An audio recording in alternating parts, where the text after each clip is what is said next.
राममूर्ति जी, आप बरेली जनपद के एक वरिष्ठ राजनीतिक कार्यकर्ता रहे हैं और हमारी प्रदेश सरकार में मंत्री रहे कई बार।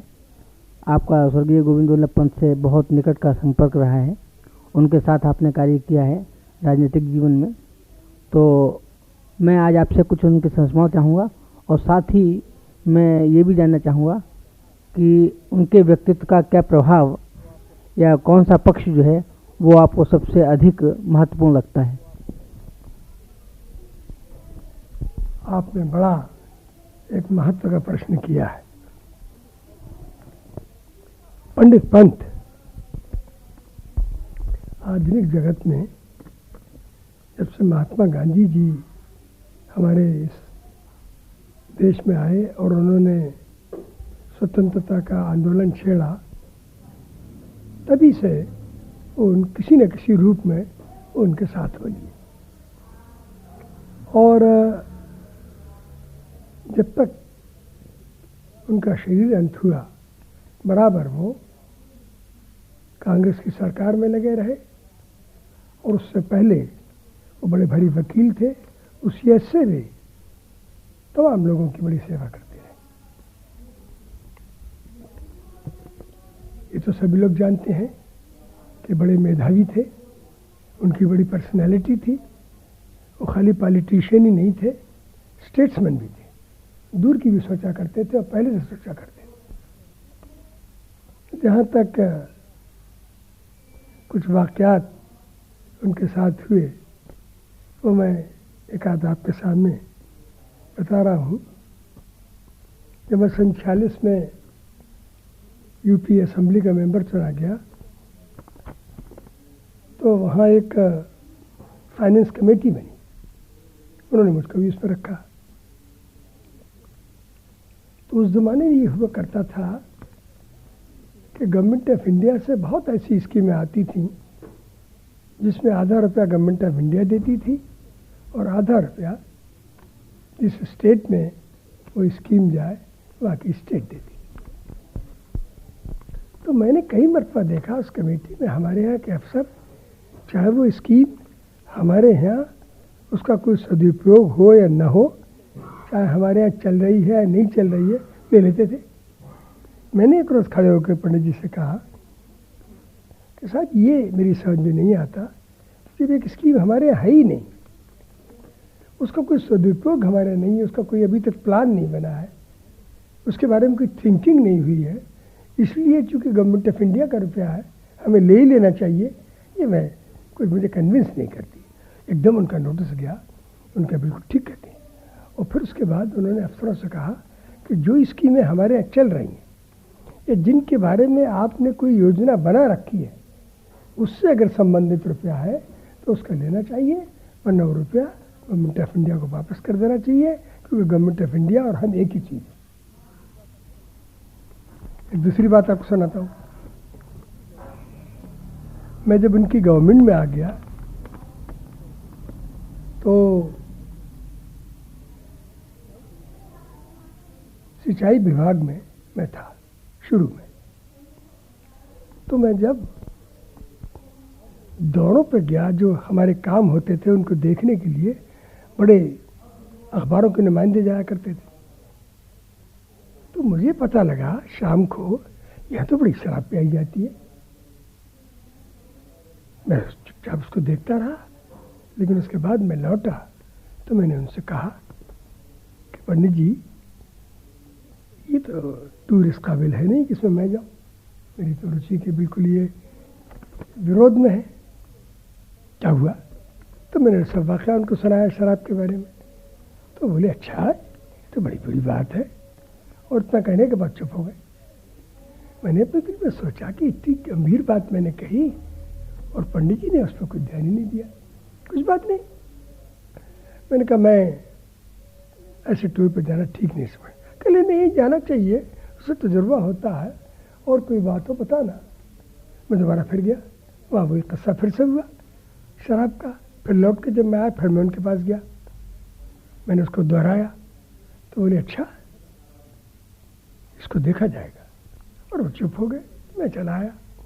थोड़ी देरों के बाद उनके जो पीए थे उन्होंने मुझे टेलीफोन किया कि पंडित जी कल सुबह आपको 7:30 बजे बुला रहे हैं। मैं उनके घर पहुंच गया तो उसी वक्त नहा धो के अपने बाथरूम से निकल रहे थे और बाथरूम में ही सब अपनी पूजा वगैरह ख़त्म करके तब निकला करते थे। तो उन्होंने कहा कि तुमने 2 मरतबा मुझसे एक बात कही, उस सिलसिले में मैं तुमसे बात करना चाहता हूँ। अभी तुम्हें एडमिनिस्ट्रेशन का कोई तजुर्बा ख़ास नहीं हुआ है। तुम्हें एक बात सोचना चाहिए कि ये सरकार एक बड़ा भारी ऑर्गेनाइजेशन है, इसमें लाखों इंसान हैं और अगर हम चाहें कि सारे इंसानों की ऐसी आदत बना दें, ये मुश्किल की बात है। हमें इस चारदीवारी के अंदर कॉन्स्टिट्यूशन का ध्यान रखते हुए काम करना है। तो या तो हम उस दिन का इंतज़ार करें जब महाराज हरिश्चंद्र की सब औलाद यहाँ हो जाए, कोई झूठ ना बोले, कोई करप्शन ना करे, कोई बुरी बात ना करे, या फिर ये करें कि इन लोगों के ऊपर ज़्यादा से ज़्यादा हम अपने असरात डालते हुए अच्छाई के साथ और इनसे काम लें और थोड़ा बहुत खा पी लेते हैं, उसको ख्याल न करते हुए आगाड़ी को बढ़ाएं और हमारा काम बढ़ेगा, हमारा तो फिर हमारी हैसियत बढ़ेगी, हमारे मुल्क के अंदर खुशहाली आएगी, हमारे मुल्क में समृद्धि आएगी, लोगों की हालत ही अच्छी हो। तो इसलिए ये सोच के चलना चाहिए कि हम ज़्यादा से ज़्यादा काम कराएं और कोशिश करते रहें, उसकी मॉनिटरिंग करते रहें अपने काम की कि हम कम से कम उसमें दुरुपयोग होने दे रहे हैं रुपए का या नहीं।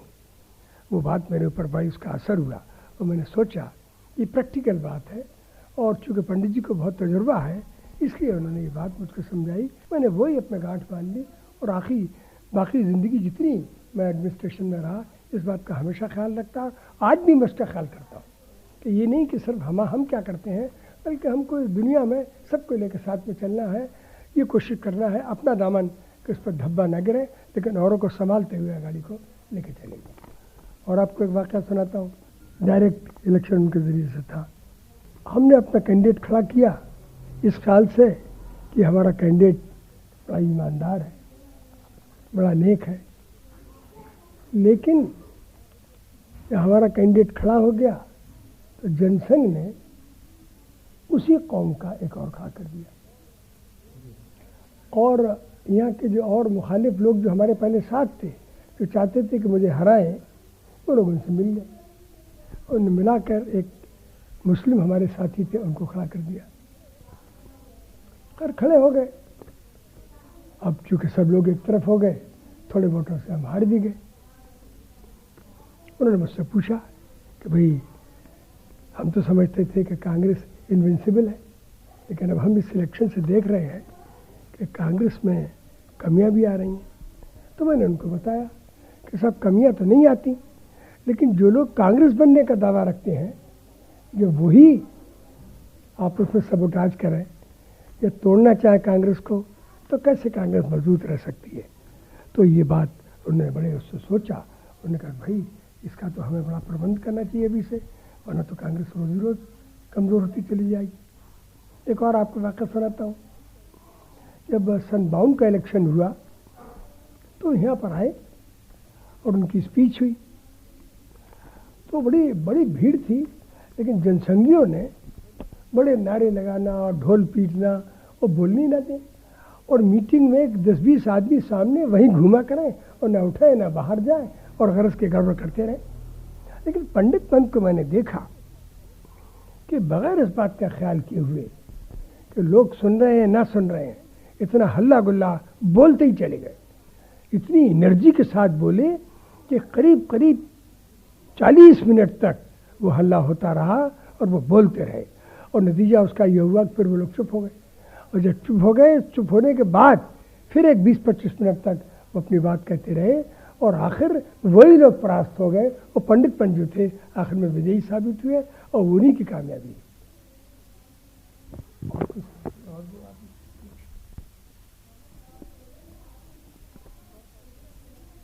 एक और बात सुनाता हूँ। एक मरतबा वो आगरा के टूर से आ रहे थे, तो सुबह एक श्याम सुंदर जी थे यहाँ, मिसेस सावित्री श्याम के पति, वो उनके साथ बहुत अखबार की खबरें वगैरह पहुँचाते थे। उन्होंने मुझसे कहा सुबह तड़के ही कि आज पंडित जी आ रहे हैं, आप भी चलो। मैं फ़ौरन तैयार हो गया और जंक्शन स्टेशन से उनकी गाड़ी में बैठ गए।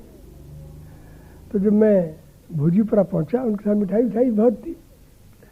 तो श्याम सुंदर ने एक अखबार निकाला, ये जो अखबार निकल पड़ते हैं शहरों के अंदर छोटे छोटे, और वो कह बैठे उनसे कि पंडित जी अखबार ये निकला है, इसमें अजीब बातें गवर्नमेंट के बारे में, आपके बारे में लिखी इन लोगों ने, ये लोग बिल्कुल रिस्पॉन्सिबल हैं, आप जरा इसको देखें। उन्हें अखबार हाथ से पीछे कर दिया, कहने देखो ये जो गटर पेपर्स हैं